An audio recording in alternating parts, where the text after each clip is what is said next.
Thank you, Steven Spielberg, for showing up again today to help us with all the technology.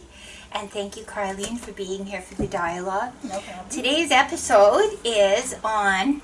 I've had the wonderful opportunity to work with the Community Arts Council for the last few years. And I'm going to describe some of these organizations and then talk about creativity for healing and how it all kind of connects. So, Community Arts Council is, you could say, a mothership for about 60 organizations who all do creative stuff. So the Community Arts Council has members of a group who does clay pottery, a group who does drama and theater, a group who does, many who do painting, all different kinds of creativity here in the north for little children all the way up to elders. And they also support crafts, any kind of creativity, I suppose a group of 10 people or 2 who say we are a group of specialists in regards to weaving or basket making or whatever the glasswork, a lot of glasswork folk. Working on the loom? Working on looms, exactly. So it's a place for creative people you buy a very affordable membership, and then the Community Arts Council will house and display some of your wares, display you as a group. They also have all kinds of stuff on Facebook and websites, and they organize 2, I think, major craft fairs per year where hundreds and hundreds and hundreds of people come and shop. So Community Arts Council has been around for over 50 years, and they do many, many, many things. In the last, I'll say maybe 6-7 years, they've been focusing a lot too on how to use creativity for healing. So this is where I come into their sphere in a different way than I had before that. They have set up opportunities to do workshops with various community groups. So the 3 groups I want to talk about involve Kikino, Baldius, and Activators. Now each of those organizations respond to the needs of men, and men in healing, and men in reintegration into the community, men in personal and professional development, let's say. So I'll say a little bit more about each of the groups, and then I'll start talking about the specific work that I was doing with men who abuse and or have been abused. Okay. So I'm going to kind of network all that together. So Activators is a group for men who've been in trouble with the law and or who may be at risk of being in trouble with the law. It's kind of like a boarding house or a rooming house. I think they have capacity for maybe 25 men, and my guess is maybe age 18 to 88. Men who are impoverished right now in transition.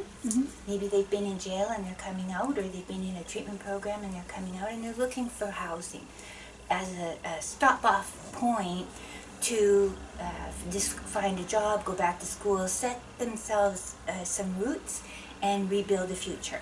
So that is what Activators does. And at Activators, there's big kitchen area, big living room area, dining room area. So there's big space to do group work. So that's Activators, and that's right here in town. Baldius is kind of on the outskirts of town, and my belief is they've been around for maybe 15 years. They're a drug and alcohol treatment program for men. So my understanding is any kind of man, any background, any struggle that they're having with drugs and alcohol, some of the men, I believe, are kind of coerced, i.e. they've been in some kind of trouble and someone has said to them, well, if you go to this Baldius treatment program, we'll give you another chance. So a little bit of coercion for some of them, but then others are, let's say, self-referral, from my understanding. And I'm guessing these rules change all the time too. So anyway, Baldius is for men who are struggling with drug and alcohol. My belief is similar to Activators. They have a capacity of maybe 40 men and age 18 to 88, and men of every ethnocultural group and so on, similar to Activators. Although both of those organizations, Activators and Baldius, because of colonization, because of racism, because of all kinds of reasons, disproportionate to the actual demographics of our population in BC, they have more Indigenous men in both of those places than they do settler men. Okay?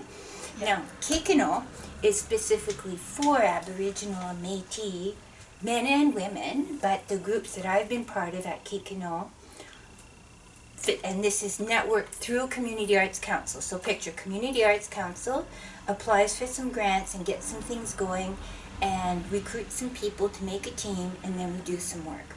So Community Arts Council is like the mothership. Yeah.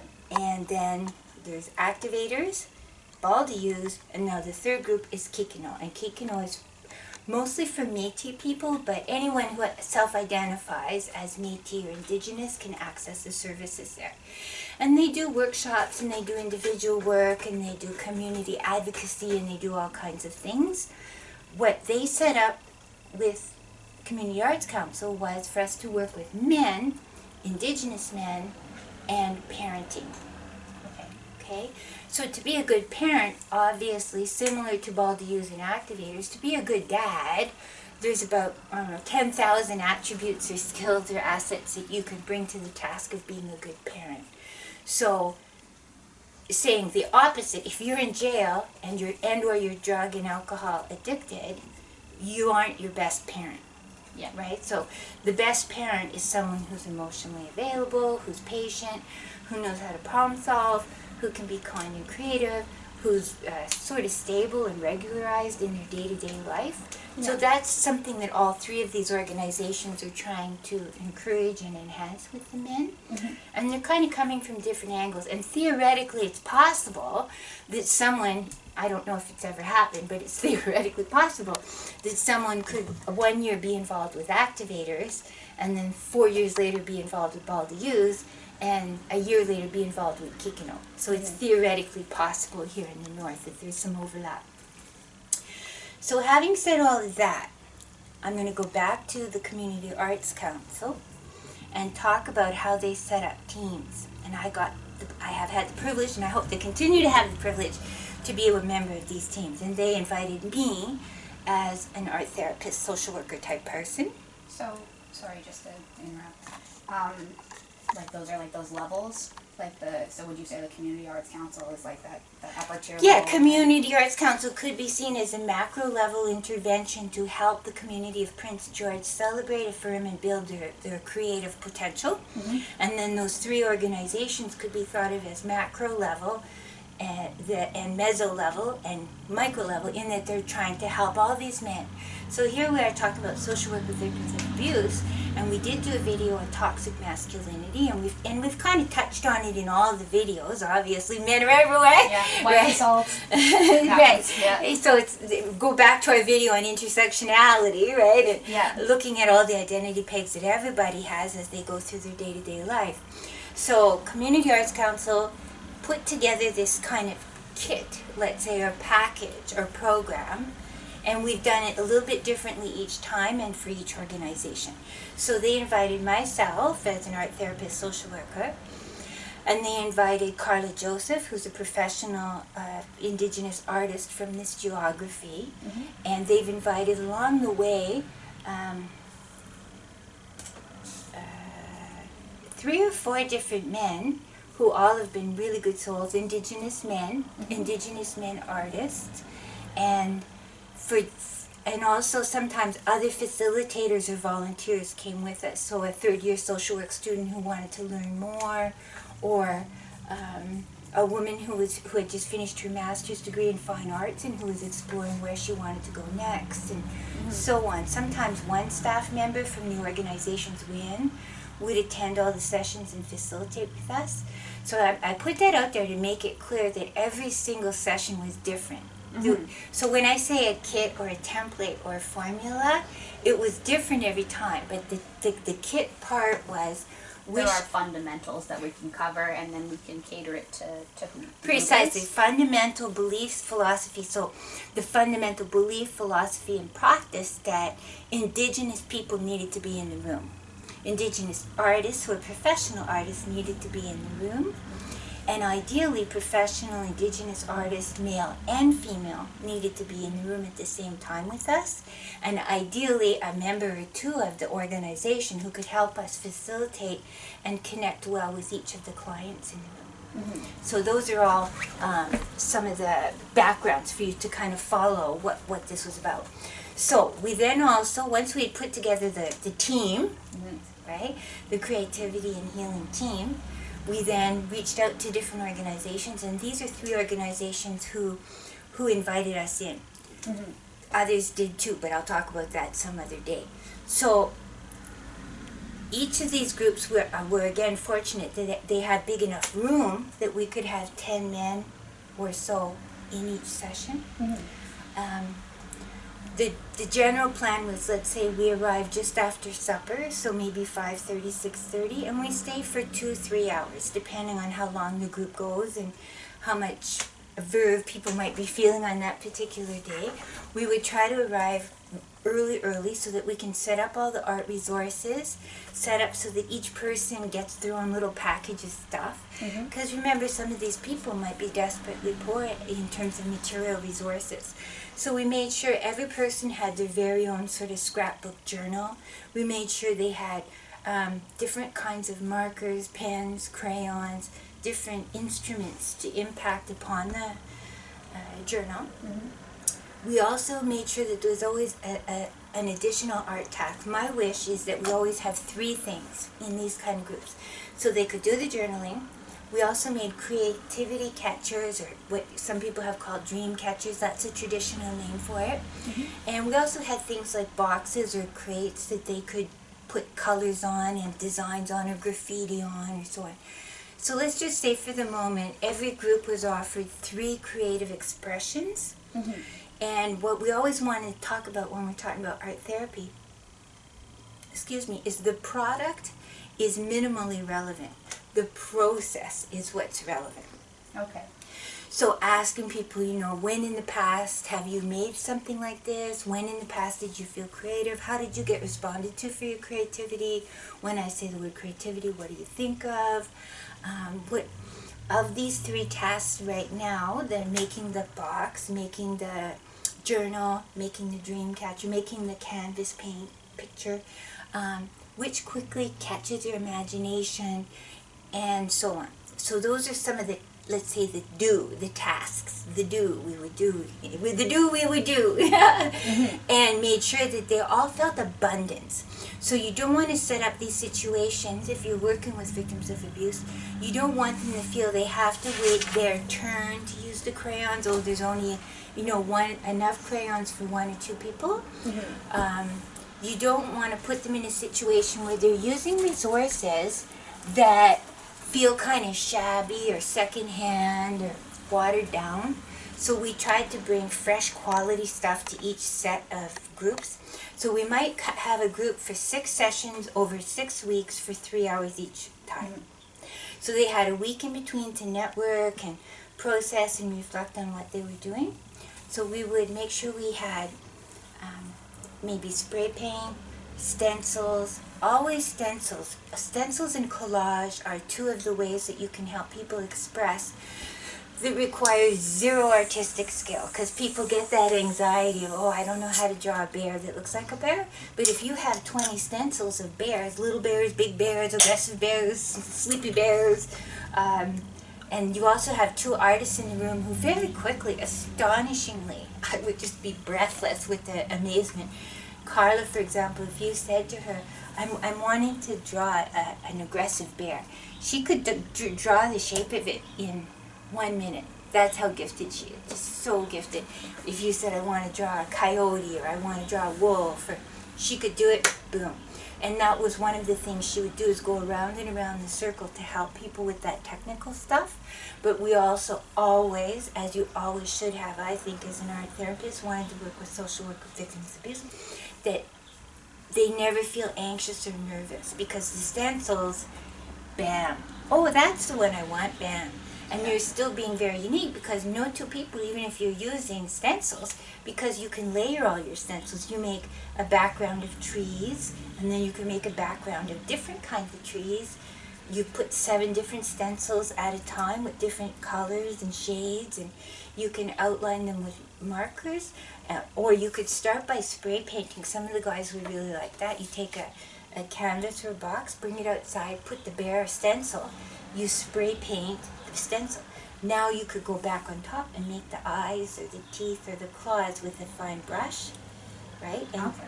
so just wanting to say to everyone, if you're a social worker thinking of doing groups like this, make sure you've got all your stencils in place beforehand.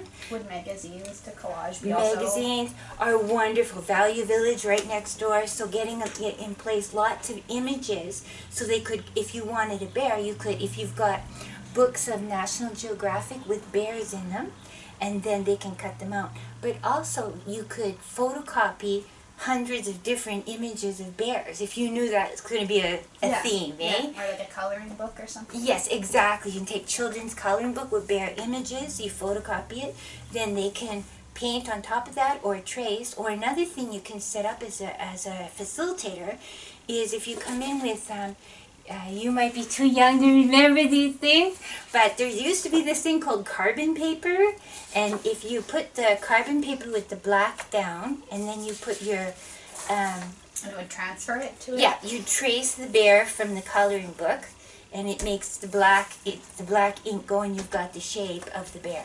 Yeah. Right? So there's lots and lots of ways that you can make people feel so effective. There's like, wow, I made a bear. Look at that. Mm-hmm. Right? That's what you want to set up. That sense of delight and play and energy and verve, and reminding them that they are going to be unique. Right? If you're using that combo of different mediums of the spray paint, then you trace something, then Carla puts the eyes, she paints the eye shape for you, then you color the eyes in. That exists nowhere else on planet Earth. Just like you, the person in the workshop, you're unique, your art is unique. Yeah. And as they're doing this, you're asking them to talk about stories of their life. When I ask people something like, tell me a moment in your youth when you were very creative, everybody's got something, right? But simultaneously, what you're doing is you're also affirming and amplifying their youth, their childhood, their cheerfulness, their playfulness. You're not focusing on them as a problem or a problem-saturated person. Mm-hmm. And paradoxically, for many people, this is what they need, is to feel special, unique, valued, interesting. We're there to be interested in them and their thoughts and feelings. Mm-hmm. It's very healthy. Yeah. You don't necessarily need to focus on their traumas. Well, if it comes up, maybe in session 3, 4, or 5, but for many people, I've said this is a quote you could put in your quiz someday, or put in the back of your head, or put on your desk. We don't need to teach our clients how to suffer. They know how to suffer. Mm. And especially this kind of a group of men, we know they've been in jail. Or we know they have a drug and alcohol problem. I don't have to ask them, so do you have a drug and alcohol problem? They're about to use. It's a drug and alcohol problem place. I just assume that. And the same at activators. You don't have to say, so have you had any trouble in your life? Yeah, I live here. Right? Yeah. They're kind of poor and almost homeless, right? That this is a place that's meant to be transition. Mm-hmm. And the same at Kikino. If they're showing up for a group that's about helping them to be better dads, right? You know. So we didn't have to ask a lot of things about their problems. And in fact, we made a point to not even ask their names, right? So we might begin with something like Carla says who she is and her a little bit of her life story and what she is here for. And then Darren says things, or I say we go around the circle of facilitators and say stuff about us and what we wish for people to experience during the next couple of hours and during the next few weeks. Okay. And then we go around and say, is there any, can we ask each of you to say something about if you've worked with these kind of materials before? Right? So we've modeled it in that I've said, my name is Sai, and blah, blah, blah, and my name is Carlene, and blah, blah, blah. So most of them will tell you their name. But if they don't, I'm not going to pressure them. I don't even know their name. Right? I would say things like, oh, the guy who's working with the big bear, or the guy who's doing the art piece that involves fish. Right? So, and part of why we made that as sort of one of our protocols is we don't want them to feel in any way stigmatized, shamed, or worried about confidentiality or anything like that. Mm-hmm. We're here to add to their life, to strengthen them, to refresh them, not this put any shadows on them. We know they know, and they know we know, so why talk about it? Well, that and like the internet, you get that anonymity, and that's kind of the same thing, but in person. So that's pretty cool. Often the men themselves would make jokes to hint at some of the troubles they've had in their life, but we would neither diminish that or amplify it. We would just witness it. Right? So if some guy said, I've been in jail for 10 years, a lot of these things are brand new to me in the world, like using my phone. We say, okay, how can I help you with your phone? Yeah. Because we're here and now. We're talking here and now, and we're not interested in going into the past. We're going to assume somebody else has already talked to them about that, and if they bring it up, we will work with them during the sessions, right? So there's the three groups. Kikino, Baldi, use activators. What are the constant practices to build trust, to not go deep into shame, to not put any shadows into the room, to invite them. This is maybe one of the things that's a little different versus working with a group of women and a group of men. The men, we would maybe change some of our vocabulary and talk about working with our feelings, and talk about toxic masculinity. And all of you men are very brave here today for consenting to come and be creative with us, because it involves risk taking. And some of you may feel a little bit tall and witnessed by the other guys who didn't come. So we're really proud of you that you had the guts to step up to be at this session, right? So we're framing it in a positive way, because for many men, working with crayons and markers and journals and paint is seen as a more feminine activity. Or just dealing with emotions at all. Exactly. So we would keep framing it in terms of how tall they are, that they're here today. Good for them. How strong they are. How brave they are. All those masculine qualities that are good and aren't necessarily a part of toxic masculinity. Precisely. Kind of counterbalancing for some nervousness they might have. And so similar to all the groups, to talk about no technique is required here, because we have the stencils. We're here to help you with that. Carla and other Indigenous creators who would come with us would begin with stories from Indigenous culture and heritage, stories of the bear, stories of the wolf, stories about humility, courage, stories about the ethics and the hero-shiro stories of their cultures, the learning stories. And so that would give them something to riff around. And then we also had the matching imagery. I keep using the bear because that was a really popular one with the guys. The bears and wolves, they like that, right? And interestingly, after doing a few of these, I realized one of the things, you said coloring book, right? And so a lot of guys, if you say, well, here's some coloring book images of bears, they'd be like, I'm 62, right? But we found some books on tattoo art.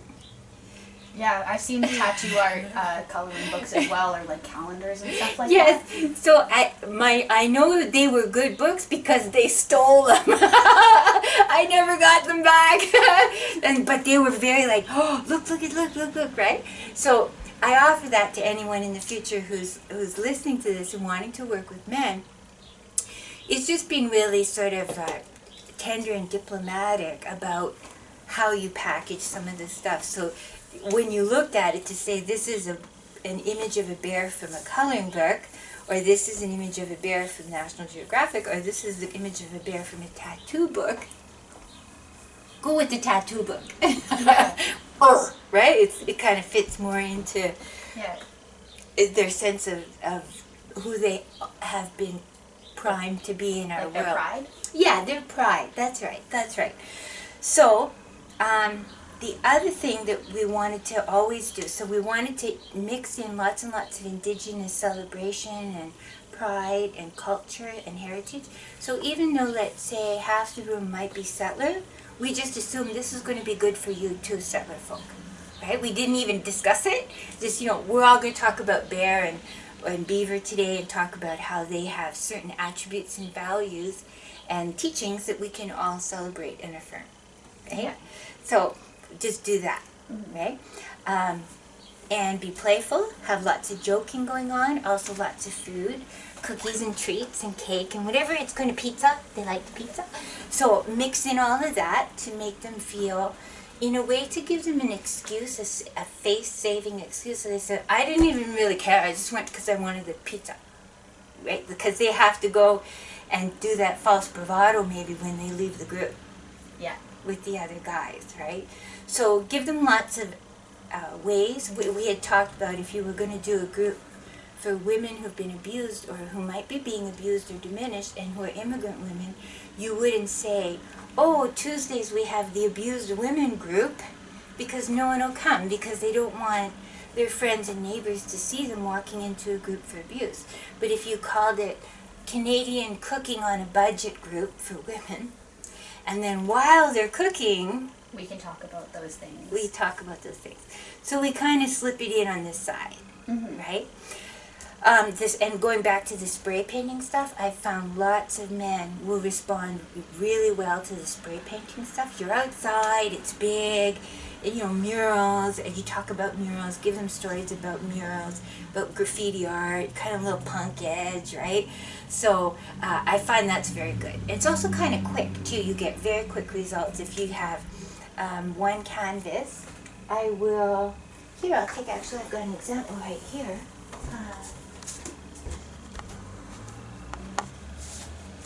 So this is more of a feminine one, but the technique of it that I'm talking about right now. You got that, Stephen? So step one is you might take an old-fashioned roller paint and just paint the canvas one color, whatever color suits them in the moment, or spray paint it with one color. Some paint that dries really quickly, right? And you give them maybe 3 or 4 canvases, so while one is drying, they can play with the next one, play with the next one, play with the next one, and then come back, and then this one is dry. So if I took this one here, my background is kind of a redsy orange, and then I have a stencil. You can see these little white squares here that are in the background. That was another set of stencil. Do the white paint, let that dry, and then the third stencil is of the bird. So that involves 3 stencils, 3 or 4 colors, quick decisions. This whole thing could have been made in 25 minutes because the paint dries pretty quick in between. And then I went back and just put the eye here to give it more emphasis, and I put the yellow mush, and then I had this piece of jewelry that for myself I added here. But if you were doing the workshop with men, and you had the 3 types of, so 3 steps. One, just get a background on there, any old color or mix of colors. And then a first stencil that kind of gives you some, you know, either squares or like texture? Texture, depth. It gives it depth. It gives it some interest, right? And then the third one is the birds. But there could have easily have been a 4th where, let's say, there was a bear right here, right? So you put on the stencil, and you put some masking tape real quick just to hold it in place, spritz, and you will have bear on top of that, right? And then the other thing that we would sometimes get people to do is on the back. You can put words, you could put a story, you could write a letter and put the letter there. You can also make a stash back here, by the way. And they often would laugh at that, like, you could stash secret things back here, right? Like a photo of your girlfriend or $20 that you didn't want your roommates to know you had, right?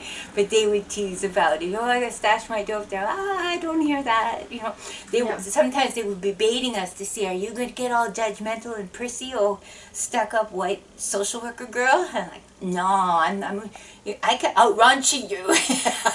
I'm not gonna let you test me in that way. You know, just be with them. Be with your clients in whatever way they're at. Be in their cultural world and space. How would you respond to like a question that kind of made you uncomfortable? Like, how would you, I guess, move past that or move to a different topic without... Like if a guy said, you know, so do you do blowjobs after the gig or something outrageous? Yeah. Like, I would just laugh and say, no, I'm just doing art. That's somebody else. And just get back to it, right? Because often, just like anybody, they're going to test you, right? They want to know what are your limits. What's going on here? Or they may need to perform hypermasculinity in front of the other guys in the group. right? Yeah. And they may have it, just like we all have stereotypes. I had, when I first went to Valdez, I had stereotypes and activators. My first time, I thought, oh, it's going to be a bunch of rough guys. And an hour in, I was joking with them and laughing. And the more I let people see my vulnerability without distracting from the group, the more they might let me see some of their vulnerability. Yeah. Right? So saying out loud, the first time I worked with guys like you, I felt kind of shy. I felt like, well, you're all gonna be like, big tattoos and gruff and all that. But I find you're all sweethearts, right? I underneath all that tough outside, I know you're all sweethearts. Probably all just real little darlings, right? You're just little boys inside all that big man stuff, right? And be a little bit playful with them, and I found that works well. And of course, before you go into any of these places, that's the part about the staff. You want to be asking the staff as much as you can, what kinds of guys are going to show up? What have you thought was helpful or not helpful? What may have helped these guys in the past? How long have these guys been in your organization? Cultural considerations and stuff Exactly, like that. That's your responsibility before you go into any circle.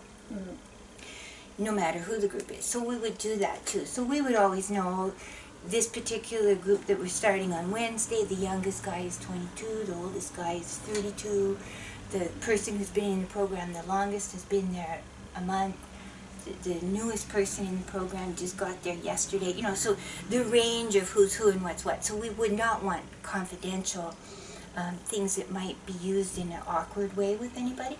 But for us to facilitate a group, there's certainly a difference if you're facilitating a group where there's 10 guys and they're all between age 22 and 32 versus if they're all between age 52 and 62, let's say, right? Yeah. You're Or you gonna- have that diverse, like, 25 to wide 30 range. and then 60 to 65. Yeah, and that's one of the marvels of going in when you have a group of facilitators too, right? So having a man who's 50 years old is Indigenous, having a woman who's 50 years old is Indigenous, having myself, and then 2 young students, right? So even diversity in your group. Exactly. And of course, everybody's going to network differently, just like if you ask yourself, of course, if you go into a group of strangers, Stephen is going to network right away with filmmakers, right? And with filmmakers in her age group. That would just be your natural way. So when you're setting up a group, the more you can bring all of those opportunities and voices and perspectives and, let's say, imagined performances. Like, you might look at Darren, let's say a 50-year-old Indigenous man, and you might expect certain things from him, and then he might kind of mess you up, right? He might have the most cautious vocabulary, and I'm the swearing sailor. And when someone looks at me, they would go, "Oh, that's a dirty-mouthed old person there," right?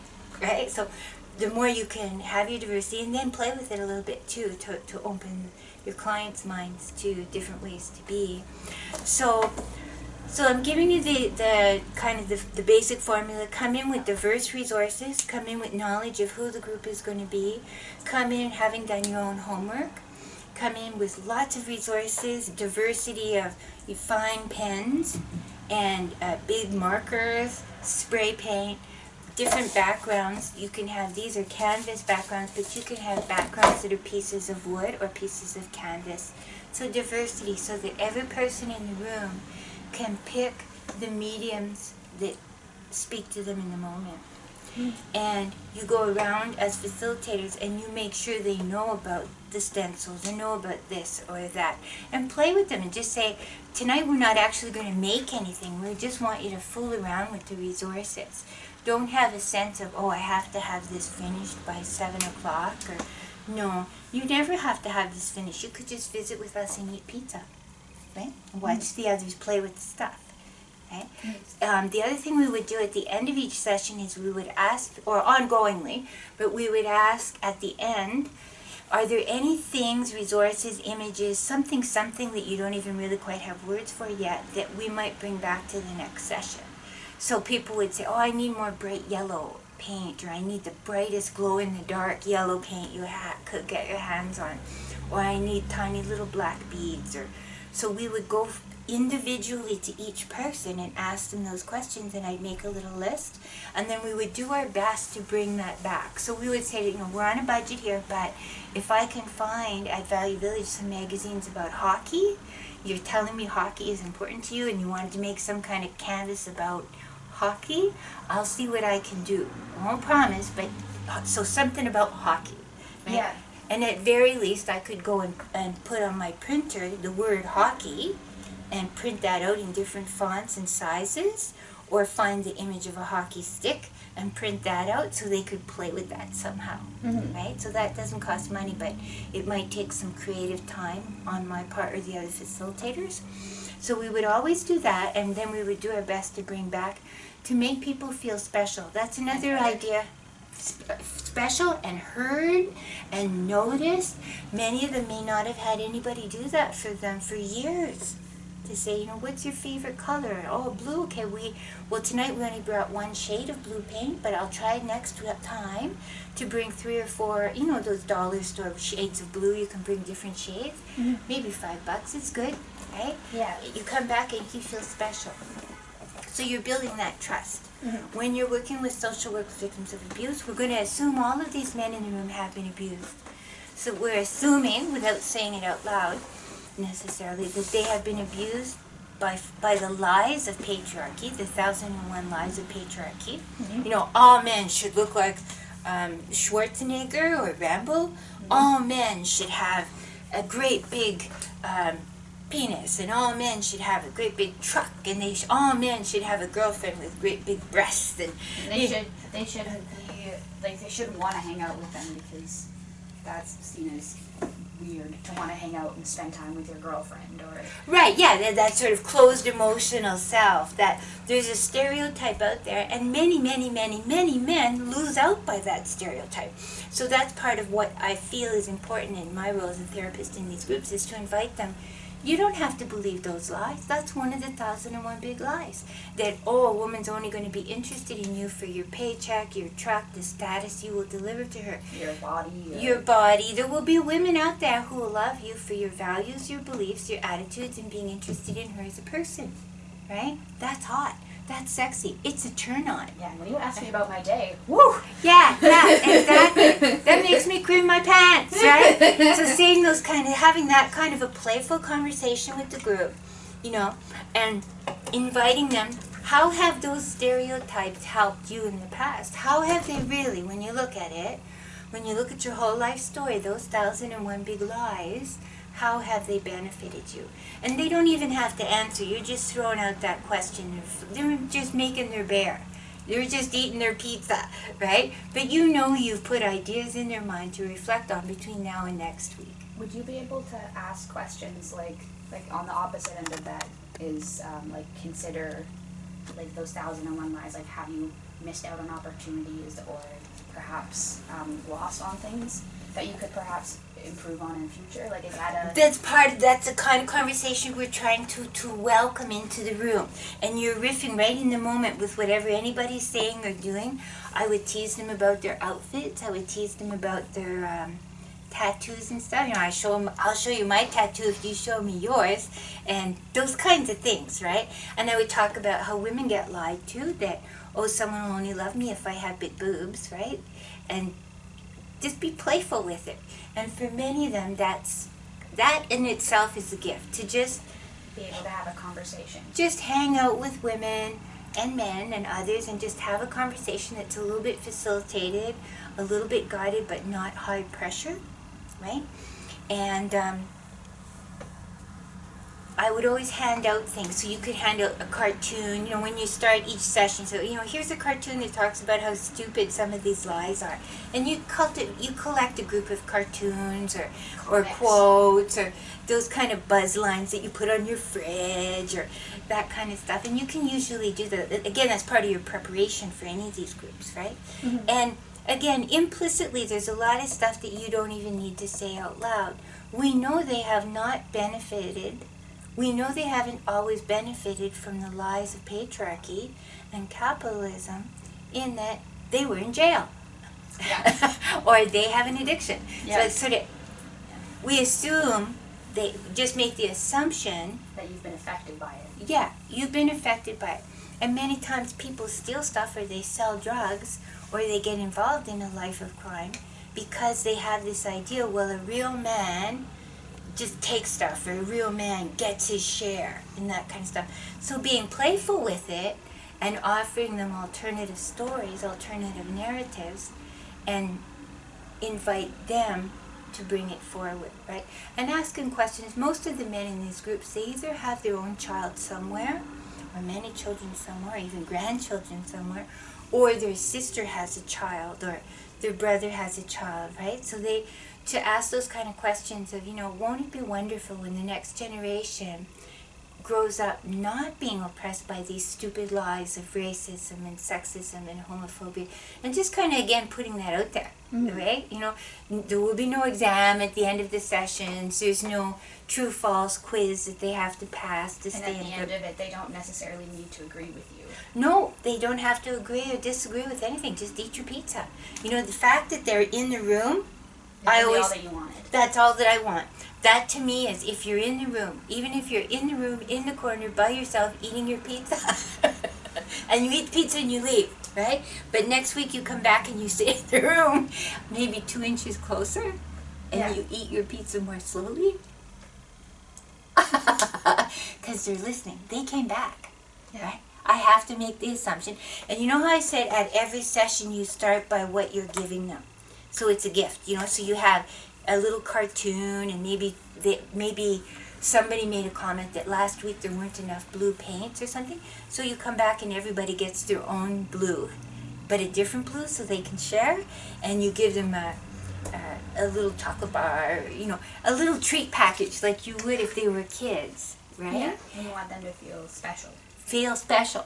So the guy comes, he doesn't say much, he takes his stuff, and he puts it, we gave them all little bags, like your bag there, like briefcase bags, sort of. Yeah, that kind of thing.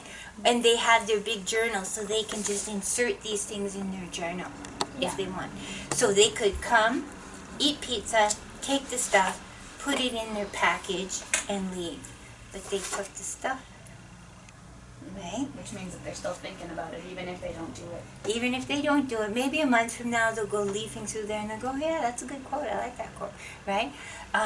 We always say things too like, maybe this art piece that you're making would be a great gift to give to your little nephew someday. Or maybe it would be a great gift to give to your grandma. Right? So sometimes they might make something very simple, like the image of a bear, 3 stencils, that's it, no story, no dialogue. But they still have something they're going to give to their grandma on Grandma's Day or Mother's Day or something, right? Mm-hmm. So sometimes just a very practical, because remember, these are men who may feel they have nothing to offer to the world, but they've just made a thing that they can offer to somebody. I can tell a story of at one of these groups, there was a man who sat at the corner. We were making these wooden boxes, like these crates. I have them all over my house, these crates, these boxes. They're wooden boxes. And we brought these crates, and every man got a crate. They all got a journal, and they all got some canvases. And then we threw in the room a whole bunch of stuff that they could glue on or drill in or paint or whatever. And they could go anywhere they wanted with any of those pieces. Well, there was one man who came every session and who seemed kind of friendly. And when I chatted with him, he would chat and so on. But maybe the 3rd session I was noticing he wasn't actually doing anything, any art. But he was engaging with others and so on. So I sat with him and talked with him and so on. And remember I said we put together our list of what might you wish for the next session. And it turned out that he was here in Prince George, but his children and his wife were, let's say, in Nova Scotia or Prince Edward Island. And in about 2 weeks, he was good. After our group ended, he was going there. So he had no money to pay for the extra plain weight, or it was too bulky and big to make this box or a canvas. But through dialogue with him, he had a little girl and a little boy, and he wanted to make a bracelet for them. I know, it's just like, oh, I love this. And then, so the next time I came, I brought stuff to make little bracelets, those woven string. Like the embroidery strings? Yeah, like hippie beady thingy. And he told me what kinds he would like, and it just worked out that I did have a budget, and I did go and get stuff. And the next session, he was working to make those, because that was something he could put in his pocket on the plane, the train, the bus, and give. One for his little girl, one for his little boy. And I was just, oh, wow, right? Yeah. So now, whether the deep level of therapeutic change and editing his deepest feelings, beliefs, values around patriarchy, I don't know, right? But we added cheerfulness to his day. He did attend all the sessions. He did dialogue with the other guys in the room. He ate his pizza, and he made these bracelets. Yeah. And even if you got the opportunity to present those new ideas or new dialogues to him, it's still a good opportunity.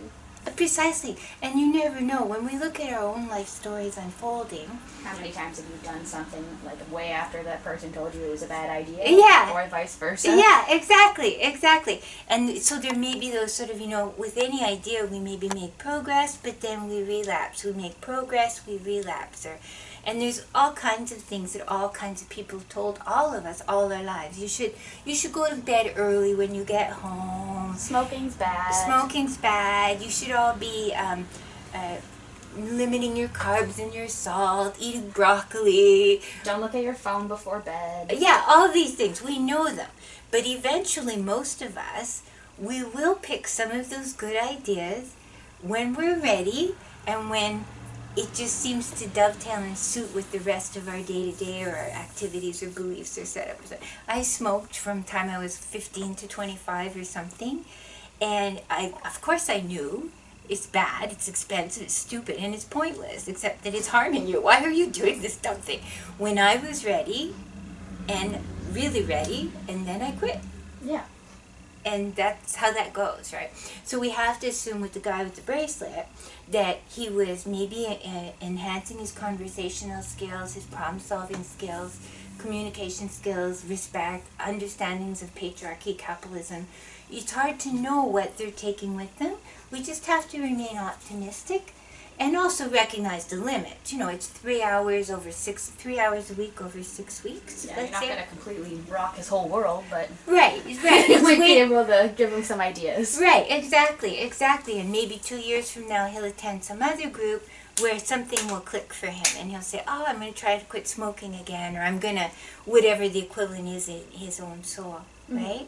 The other thing that we love about these kind of groups is you might have out of an agency where there's 40 guys, but let's say only 10 come to the sessions.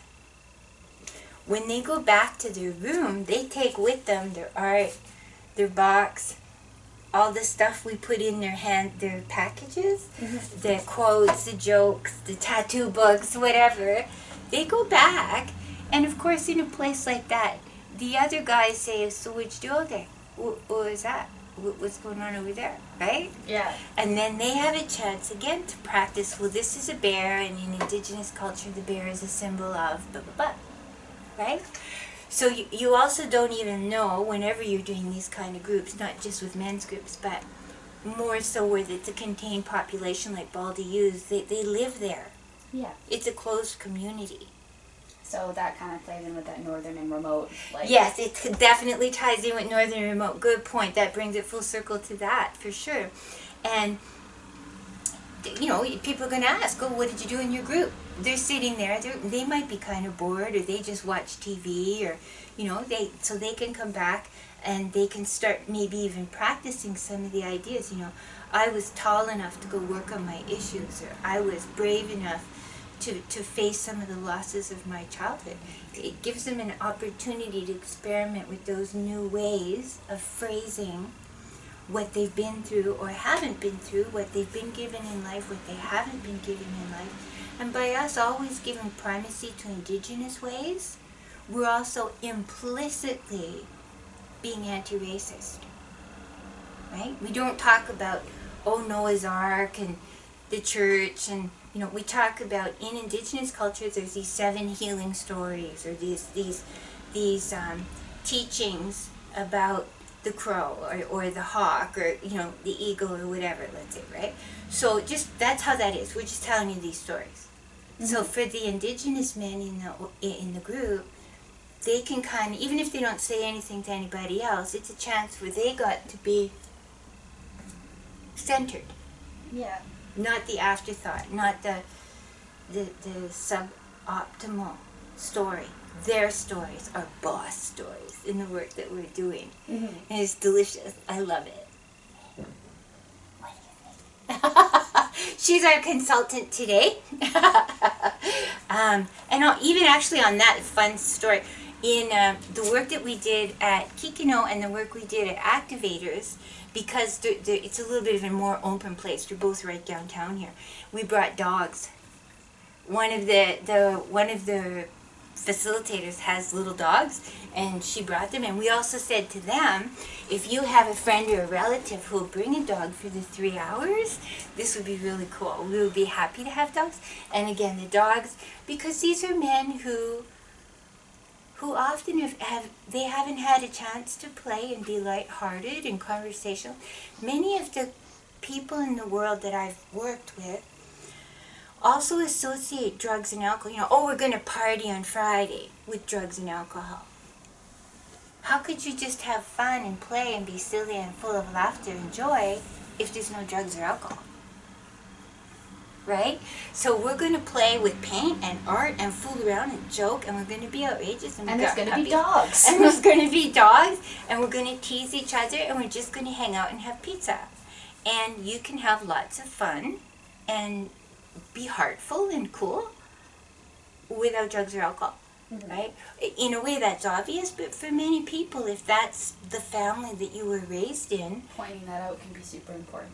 It can be. And not just to say don't do drugs and alcohol, but what are you going to do instead? Mm-hmm. And that's, again, I talk a lot about my own story about depression, clinical depression, all of these ways of using poetry, using art, reading poetry, making something when I have that unsettled feeling. I tell a lot of those kind of little stories of, you know, when I'm really pissed off, I go outside sometimes in the garden, and there's nothing as good to work out some rage as digging a great big fucking hole. I'm gonna dig a big hole, and I'm gonna plant some shit in the fucking hole. So I role model that for them, right? They don't expect me to say something like that, but you know what? That's way better than yelling at anyone who that's not productive. It's not in my best interest when I'm mad at my bosses to go and yell at them. That's not going to build my life in a good way. That's going to get me fired. It's going to ruin my own life. Why would I do that? Why would I ruin my own life? It's better if somebody says something to me at work and I'm upset. I'm going to journal, and even if in my journal it's like, I fucking hate you, I fucking hate you, and I fucking hate you some more, and I fucking hate you on top of that, right? Yeah, you can say whatever you want, and it's not something that they're going to know about. Exactly. It's safe. It's wholesome. It's admitting everybody gets angry. Everybody gets bitter. Everybody has moments where somebody treats them like shit. You're not special in that. Yeah. Everyone's probably had thoughts that they're a little bit regretful of. Right. Or a little afraid of. And what are you going to do in the future when someone pisses you off? Mm-hmm. Why don't you go outside and dig a big hole? You don't even have to plant a thing in it. Why don't you go for a walk, a real stompy kind of walk around town at your best speed? Why don't you go chop wood? Why don't you figure out, go fix your car? We know the sort of story of all the men over the years. We've all seen that story of the husband and wife have some tension, and the husband goes to the garage and starts fixing his car. Yep. And she goes in the kitchen and cleans the fridge. But then when they come back together, they've calmed themselves a little bit, and now they can maybe be more balanced in how they express, this didn't work for me, I'm hurt, I'm disappointed, I feel this was unfair, etc. So removing the emotional aspect of it and just being able to communicate? Well, the emotional excess. Okay, there we go. Right? So it's, you know, but also the idea everybody gets mad. The Queen of England with the husband guy of the Queen of England, they have arguments, right? Everybody does. There's nothing special about that. That just means you're human, right? But in some families, some males have been taught to only express themselves a certain way. Men have been allowed to show lust, and they've been allowed to show rage. Yeah. But not tears, not ambiguity, because a real man is decisive. A real man makes a decision on the moment. He doesn't say, you know, well, you've given me a lot of information, I need to go dig a really big hole in the yard. I need to go stomping around town, and I'll get back to you tomorrow.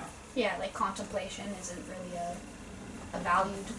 Right, it's not part of the sort of tough bravado guy, right? When you see Clint Eastwood movies or Sylvester Stallone, or what's a contemporary version of those guys? Honestly, the only thing that's coming to mind is my ex's dad, and that's just because he looks like a mafia boss. But there's these different images that Hollywood sells us. That's part of the 1001 Big Lies of what is a real man. A real man is decisive, he's controlling, he has wealth and resources, he has girlfriends hanging off his every word, his big car, big house, all that stuff. Well, statistically, that's not true. That's a lie. Capitalism and patriarchy and colonialization has told us. Statistically, the average guy maybe makes at best $40,000 or $50,000. He may have a career that is bumpy. He may end up with different episodes of unemployment and poverty during his life cycle. That doesn't make him less of a person. It makes him a member of Canadian society that is shaped by capitalism that wants to give us crappy wages. That's not about him being a failure. That's about capitalism and patriarchy, and the state has failed to care for us as citizens of our world. Many of these guys have had maybe only grade 10 or 12 education, and the kind of jobs that they can get are maybe being a clerk at Canadian Tire, or working in a gas station, or jobs where they're not going to be making tons of money, where they will have to put up with other people telling them what to do.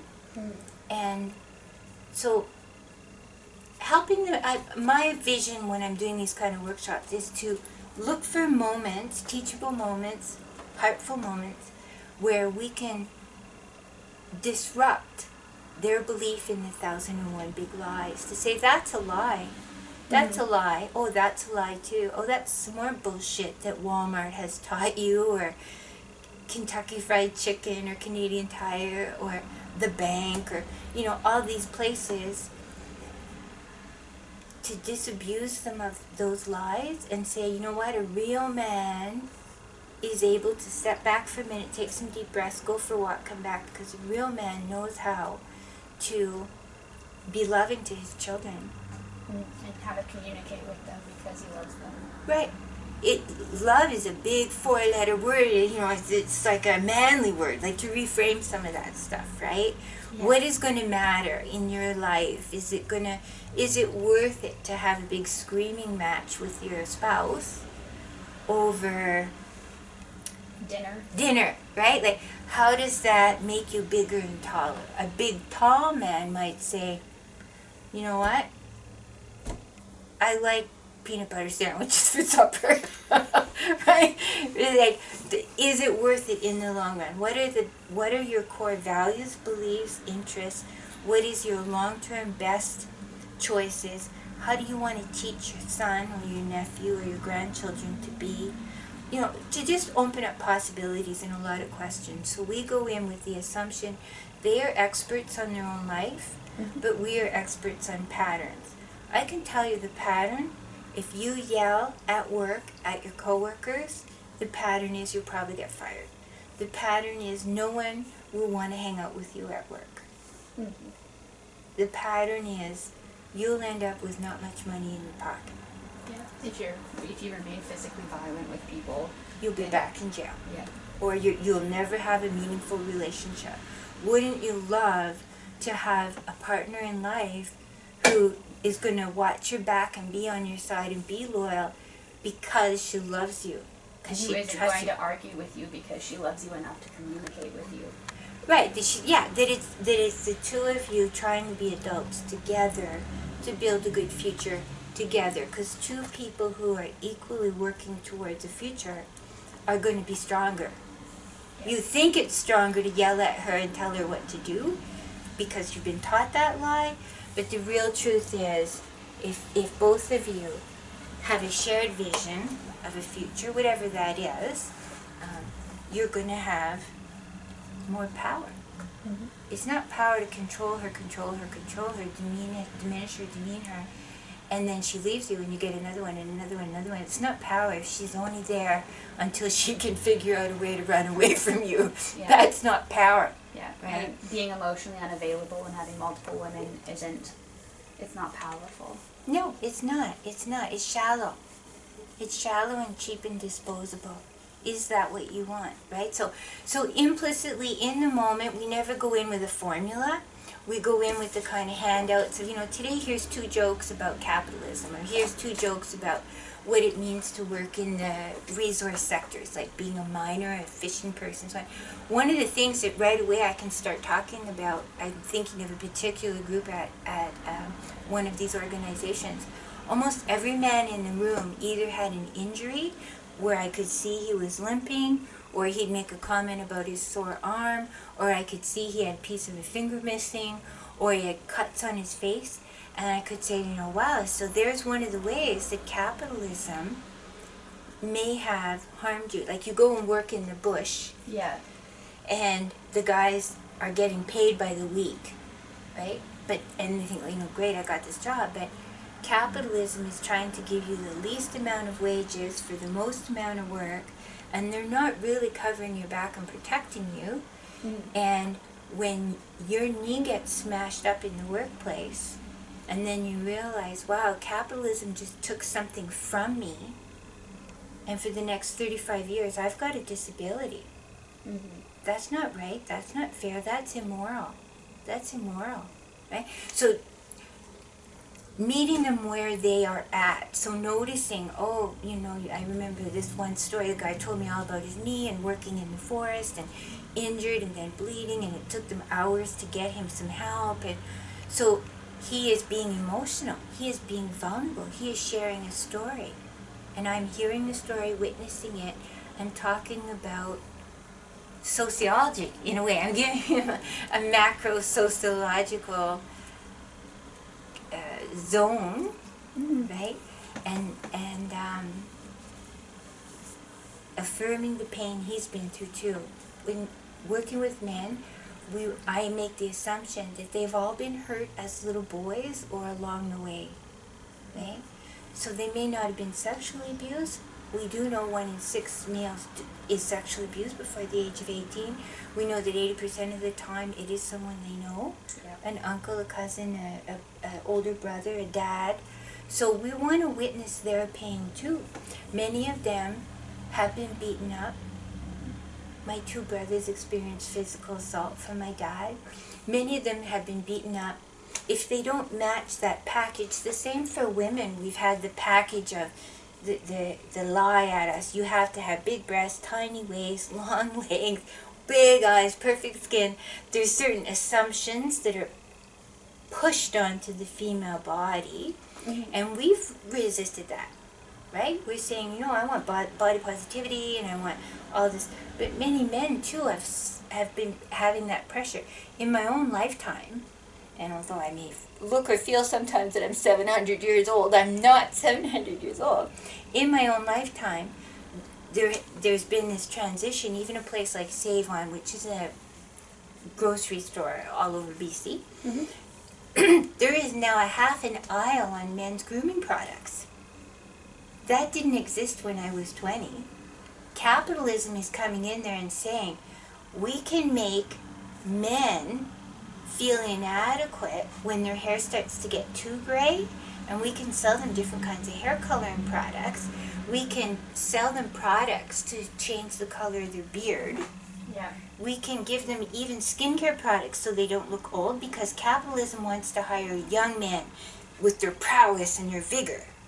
Right? Smell like a tree. I don't know. Smell like tree bark, right? So, look at how, in a way, what's happened, capitalism and patriarchy have gotten together behind the scenes, and they've said, let's sell men $10 products to put on $10 a jar, bar for underarm deodorant.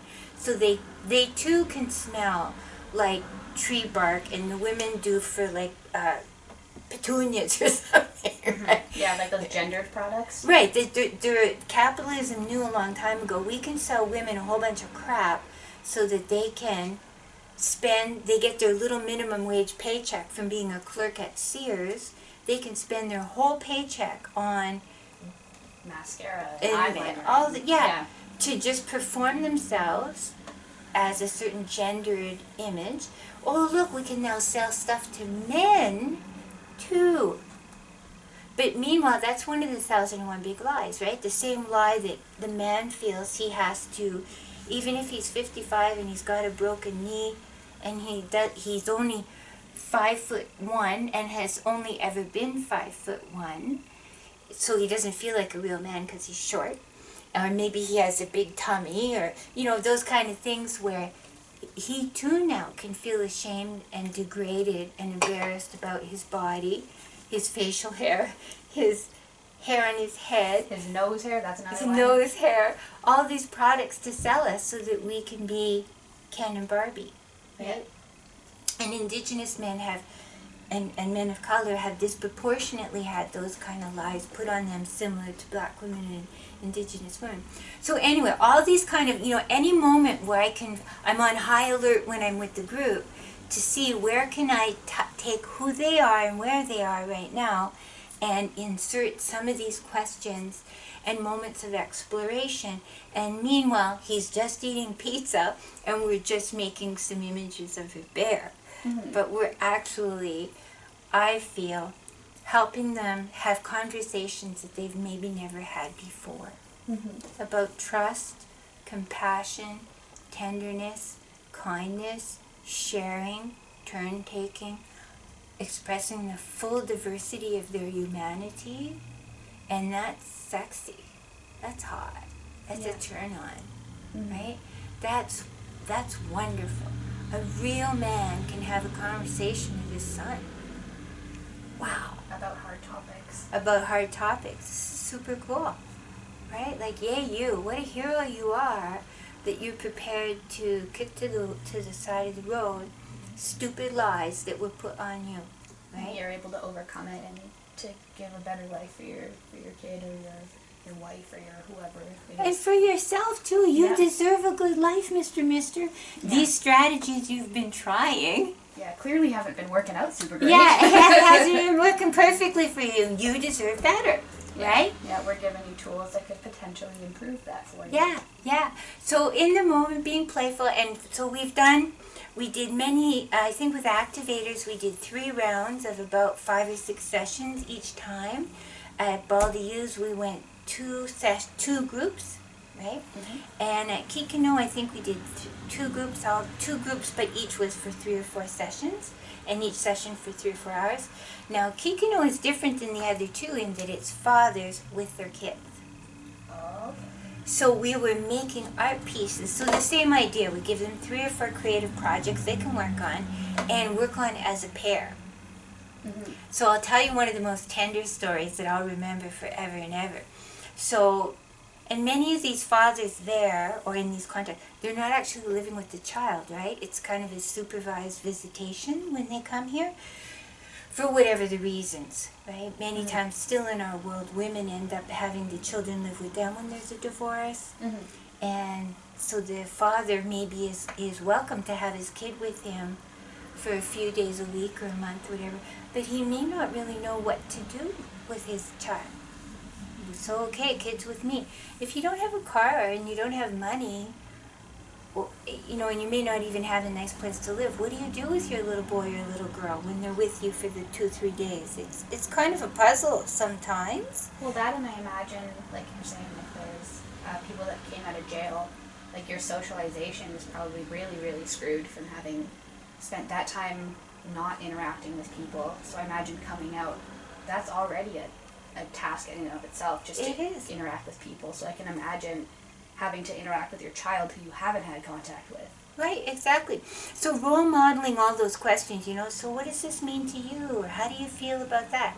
Even simple sentences like that, simple inquiring questions, when they can see us saying that to the child, they can go, oh, that worked. Look, the child responded, right? Compliments. That is my most favorite color of blue. You use that blue for the background.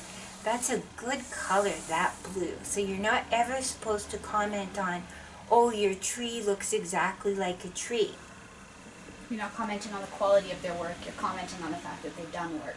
That they've done work and the emotiveness of the work. So let's say if a kid took a crayon and went like this, right? You go, oh, that is such an effective expression of anger. Is that what you were? Oh, it's frustration. Oh, maybe it's impatience. Is that the word for what you were just feeling? Impatience, right? Mm-hmm. You're teaching them discernment and nuance, and also that is potent. Bam! I feel it, right? Mm-hmm. Right? That's a good thing. Yeah. Oh, yeah. It's good when you're mad to do some creative thing and not take it out on a person, you know? No, and then you ask them what made you, what might have influenced you to feel those feelings in that moment, And you're trying to get people to reflect on all of us, all the time, are entitled, and it's an earnest, organic, righteous thing to have a bazillion feelings. Feelings. Yay. What gets complicated is sometimes expressing those feelings in a good way. You don't want to be, if you're really, really angry, expressing your anger with your fists. You don't want to be expressing your anger through throwing things. Right? And the swearing thing, I use that as an example again in front of the kids too, in my own belief system. And these are all working poor kids. These are all kids from tough neighborhoods. I'm not the first person ever to swear in front of them, right? But if a kid ever did that, like really, I'm pissed, I'm really, really fucking pissed, right? And some people say you should never swear in front of kids, but my experience with these crowds is they've heard somebody swear, and I would rather that the kid swears his head off, but doesn't punch. Yeah. Okay? Just go swear your head off in the bathroom, and maybe if you need to punch, kind of a harm reduction philosophy, right? Just get a pillow or something. Get a pillow, go punch into the wall. That's why I said that stompy walk, right? Go for a walk. And you can't maintain that, right? After about a quarter of a mile, you start slowing down a little bit. You're like, right? Yeah, maybe go for a run if you really need it. Right, to explore with them where are ways, how are you going to get that out of your system, your body, your feet, your head, whatever it is, in a way that is going to serve your life better than some of the strategies you may have witnessed people around you before. So with the dads and the kids, exploring with them, what can you put in your journal? What are some ways? Or maybe go do sports, go do wrestling, go practice kickboxing. What is that called when you have the little ball on your foot there, that sandbag? Hacky sack? Hacky sack. That's a cool one for little kids. It's you kind of play almost football by yourself. You put the ball, you use your feet and your hands, and I can't even explain it, but it can be verbal. It can be intensive. It can be almost like a little workout, right? Yeah, people do it with like soccer balls or basketballs as well. Yeah, or to explore with each person in front of you, what are 1 or 2 or 10 or 100 ways to take the feeling. All the feelings are wholesome. Mm-hmm. We're not going to say you don't have, I don't want to hear you talk like that. Yeah, I do want to hear you talk like that. Any kind of talk is better than throwing things. Any kind of talk. And then harm reduction, okay. Maybe if you swear too much, it'll get you into more trouble. So let's see, if instead of saying this swear, if you said the word damn, right? Right? Like the idea of harm reduction, and that they can own the nuance and the discernment. Many times people have been taught there's only one way to be mad. I throw things and I yell. No, there's actually 110 ways to be mad, right? Yeah. Just on that note, this funny story. I worked with someone at workers' compensation, and she was really smart and really effective, spoke 3 languages, beautiful. She had everything going for her, right? And she would make me laugh because we would be dealing with really angry workers on the phone sometimes, right? And we also had a lot of conflict from management coming at us. And she would put on this face when she was furious, and her eyes would be on fire, and then she'd say, "Yes, thank you for sharing that information. I will remember that." And the tone would give you this feeling of, she is right now cutting my throat with her eyes, and she was just magical, and she would make me laugh so much when she would do this, right? My point being that she was brilliant at taking her anger and letting you know she was feeling it, but not letting it rule her, right?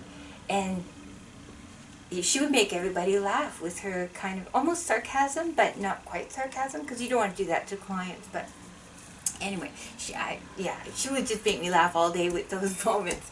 Because if she had yelled into the phone, even though someone was cursing her, or yelled at her bosses, she would not have been in this position of power. Yeah. Right? She was up here in the organization, and she had everything going for her, and her way of coping with the world and being wise was only going to give her more of the world. She probably right now is like, I don't know, boss of a country somewhere. She's just smart and had everything going. So it was in her best interest. So that's kind of in these groups. Working with men, Kikino, Baldiyus, activators, working with indigenous identity, working with storytelling, working with creativity, reminding everybody you're in control. Social work with victims of abuse. I'm not here to control you. I'm not here to push you around or tell you what to do. I'm here only to enrich some of your options and opportunities. And I'm here to tell you that I see, hear, know, and feel that you've been disadvantaged in life too because of the 1001 big lies. Let's talk about the lies. And let's talk about creativity. So I wanted to go back to one happy story in a way. The father and son. Mm-hmm. The father and son ended up making 2 art pieces, one of a big wolf, yeah, and one of a little wolf. And they were all blues, different shades of blues. And they turned out really just precisely so. Just so. The 2 of them. And in the last session of the last sequence, the 6th, the closing, the father wanted the boy to take the big wolf, because they weren't living together. So the boy was going to put his wolf above his bed, and the dad was going to put the little wolf above his bed. And so they would have the same wolf above their bed to see it every day and love the wolf. And it just was, there was a whole story with it, and they were both so shy, they hardly said a word the whole time. But everybody in the room just went, oh. Yeah. Yeah, it was, right? And it was affirming and validating and about sharing and communicating. And the dad and the boy had been working very diligently, little, spots and little everything. And the 2 pieces were kind of mirrors of each other. We had the different sizes of wolf stencils and all the shades of blue. And it just was one of those moments where it was, I wish I could have videotaped it to use it as a sort of poster moment for everything beautiful that can come from creativity and healing. Mm-hmm. And so this is what I wanted to talk about today. These 3 groups, how we set them together. Thank you, Community Arts Council. Thank you so much, Kikino and Baldiyus and activators. Thank you so much to all the staff and the executive directors from those organizations. Thank you to the funder. Thank you to Carla and Darren and everybody else who showed up to make those happen. Thank you to all the clients for 5-6 years who've invited us into their lives with their stories. They're beautiful. There's so much more I could share, but I just want, in terms of working with men in groups, social work with victims of abuse, these men, although on the outside they might look like tough bikers with tattoos and a shaved head and the vest and the jacket and all that, we are still often working with little boy victims of something. Victims, little boys inside those big bodies, little boys who've been sexually abused, physically abused, emotionally abused, economically abused by the legal system. We're seeing a lot now. Black Lives Matter and Indigenous Lives Matter. Mm-hmm. These are some of the men now who maybe 5 years ago, 20 years ago were abused in those ways we're seeing on TV. The Indigenous men in these circles are the survivors of Indigenous, often the children of the residential school survivors. And so they didn't get parented well. So how could they in turn be good parents when their role models weren't able Exactly. to give that to them? Exactly. So we want to give them more opportunities to expand their skill-based play, because maybe they didn't get to play. In some tough households, you don't get to play. Middle-class kids often have 500 different kinds of toys, and middle-class kids, Monday you got your hockey, and Tuesday you've got your piano lessons, and Wednesday you go to your swimming group, and that sort of organized play and facilitated play and guided play that's all about skill development and encouragement. Many of these men probably grew up where they had minimal guidance, minimal mentoring, and even the mentoring they did have would have been rougher than the middle class kid that we can imagine. Could you say it was perhaps a little bit more neglectful? Oh yeah, neglectful. Some of them who we can't even imagine. Like the stories they've shared is, my dad was a pimp. Well, if your dad was a pimp and your mom was a sex trade worker and your dad had 3 other girls or women working and you're living in a house that's crowded and there's drug abuse and there's gangs and all this, of course they're going to grow up with very limited skill clusters about how to navigate in good, wholesome, meaningful, substantive, trusting relationships with their children, with their spouse, with themselves. They're going to have those binaries, Men do this, women do this. Winners do this, losers do that. We talked in one of the videos about binaries. Yes, no. What about maybe, right? Maybe is a good word sometimes. That could be cool. There's lots of gray. There's lots of, you don't have to control everybody around you or the circumstance. Just let it go, right? So these have been wonderful. And so our mission is to identify the 1,001 big lies, exile some of them, and reframe the wording to say it's much braver. It takes a lot more guts to show some of your vulnerabilities, right? So we're reframing it versus, if you show your real tender feelings, you must be a fag, or you must be a failure, or you must be a broken person.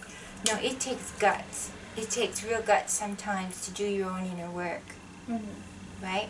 And maybe you want to be a taller, braver, more emotionally resilient and complex person who every single day in every single conversation, you've got 5 or 6 ways you can go, not just yes, no. Yeah, now you're super interesting and diverse. And the more you can be all that, the more you're likely to find women who want to be around you and men who want to be a real friend to you, not just men who hang around with you when you've got beer or dope to share, right? So that's what we're doing, but we're doing it in subtle ways, not coming directly at it. And just, different ways of pausing and pondering. You don't have to immediately respond to anything that happens. You can just, somebody says something, you don't have to fly off the handle, you don't have to yell. You can just give it a minute. Just think, just ponder. That's your righteous entitlement. And also to talk a little bit in those groups about the guilt and shame that we've had on them. As we've said, in all cases when you're working with victims of abuse, we just make the assumption and we say it in maybe the first session, all of us have had guilt put on us, all of us have had shame, but we want to explore different ways to get control of that shame or manage it differently or reflect on how shame and guilt come to us as guidance systems. Guilt says, I shouldn't shoplift again. I felt really guilty after I did that. Okay, don't shoplift again. Yay, we're done. You don't have to hang on to that guilt. And the same with shame. Maybe you did a bad thing 5, 10, 20 years ago, but tomorrow you could wake up, it's a fresh day, it's a new start, and the shame is not, it's not going to, whatever the shame has guided you to change it, and then let go of the shame, right? For some people that can be pretty, even if you raped someone 10 years ago, 20 years ago, you don't have to be that person. You don't have to be a rapist tomorrow. You could make the choice of, I went to jail for that. I want to learn different ways of being sensual and sexual. I want to learn different ways of being with women.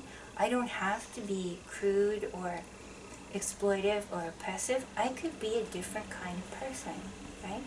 So just even putting that into the room, for some of them when they see a woman that they know is a feminist, right? I'm Who not says things like who that? says things. I'm not there to just stomp on their heads, right? Or stomp on their penis, or I'm there to just it doesn't serve my purposes as a feminist to just shame you and guilt you and make you feel awful. Yeah. My purpose is that you can go into the world and be a better person, more full and complex, and not use those 1,001 lies with girls or women. I want you to I want you to experience the world differently than you have. right, and some men will still be assholes, and they'll still be rapists and all that stuff. But if I really care about making the world less abusive, I want to open up the possibilities, right? And of course, we know that many men, as they get older anyway, are more open. They say the older you are, the wiser you are, right? So some of those men who are in the room who are 40, 50, they've tried those techniques and they're not working. There's nothing new I can tell them, right? Some of you remember in the previous video I said I waitressed in strip joints for 13 years to put myself through school. When those men would go to a bar and their whole paycheck, they throw it at some young woman, she takes the money, she smiles, she giggles, she maybe goes home with them for a night, but the next morning if he's got no paycheck, she's gone. He knows he just got used for his money, right? And now he knows, it's 2 weeks till my next paycheck, and next paycheck maybe I'll find a different girl or woman who will sit with me. He knows that shallow and shabby, and I would like to believe that in his gut, in his soul, He wants more? he wants more. But he's been taught by pornography like Hustler and those kind of magazines and pornography on videos, He's been taught a certain way of being with women and girls. But my belief is a lot of those men, after their paycheck was gone by Saturday and I'd see them Monday, they know on a soul level she was just with you to get some money and booze. Wouldn't you rather have a woman who wants to be with you because she thinks You're a valuable human. you're a valuable human, you're interesting to her, you're a good soul. You let her see your soul and your vulnerability, and she still chose to be with you on Monday and Tuesday when you've got no money in your pocket. And maybe on Monday and Tuesday she's got some money in her pocket and she'll go take you to lunch. What would that be like, right? Yeah. Right? That's a whole different thing. My belief is that many of the men went to the women to the bar because it's like a men's crisis shelter. Right? I would see sadness and grief in their face, not, because I'd see the same guys for 10 years, right? I see them 2 times a week. They weren't always happy. And I'll tell you, write this down. There's nothing publicly, anyway, nothing sadder and more pitiful than 50 single men, Christmas Eve or New Year's Eve, in a strip club with a dancer who's on stage who's also drunk and sad. It's just, it's not a place of joy. It's not a place of frolicking, right? It's not sexy. It's just sad. It's just sad. If Christmas Eve, New Year's Eve, those occasions, Thanksgiving, my belief is that many, many, many of those men, if they had a way to be different in the world and they knew how to do it in a day-to-day way, what they really want is a friend. Yeah. Not just boobs to touch and, sex. Being blunt, right? I'm going to be blunt here. I'm hoping everybody who's watching is over age 18. There is a difference between making love and fucking. And I think we all know it. And the women in a bar, like that kind of bar, you're either paying them directly, here's $100 to come to the room with me, or I'll buy you $100 worth of gifts and drinks and drugs, and you'll come to the room with me. Right? That's fucking. Yeah. Because you know that wasn't, well, I mean, it was consensual, but it wasn't of free will. Yeah, it's an exchange. It's a barter. It's a transaction. And my belief is that unless the men are sociopaths or have something really, really wrong with them. Most humans, in their full humanity, they know the difference between fucking and making love, right? And I'm believing that many of those men, if not all of those men, would much prefer to be making love with someone who cared about them, but they don't know how to get to that place. They don't know how to find those people. You're not going to find them in a strip club. I'll tell you that. You're going to find them through, being in the community in some kind of way, in some different kind of way, right? So there's so much more that I could say, and I'll just wrap up with the cheerful part that I love doing this work. I was very surprised as a feminist and someone who had only worked with women to go to these men's groups and be co-facilitating them. And actually almost every group would end with me saying, hey, can I give you a hug? Hey, high five. Hey, and I do this, like, put your fist bump, boom, boom, boom, boom, boom, that kind of thing. Hey, I'm going to get the blue paint for next time I see you, and tease them, and they tease me, and everybody's, feeling kind of playful. Yeah. Right? And you leave, and then you're thinking, well, next time I see Bob, I want to give him that magazine I found with hockey images, and I got to bring this little zebra and horse thing for this guy, and it felt really fun and wholesome fun. And we haven't been able to do any lately because of C-19, but as soon as the C-19 thing changes, I'll have news stories to tell. Yeah. So thank you, Carlene. Thank you, Stephen. Thank you, everybody.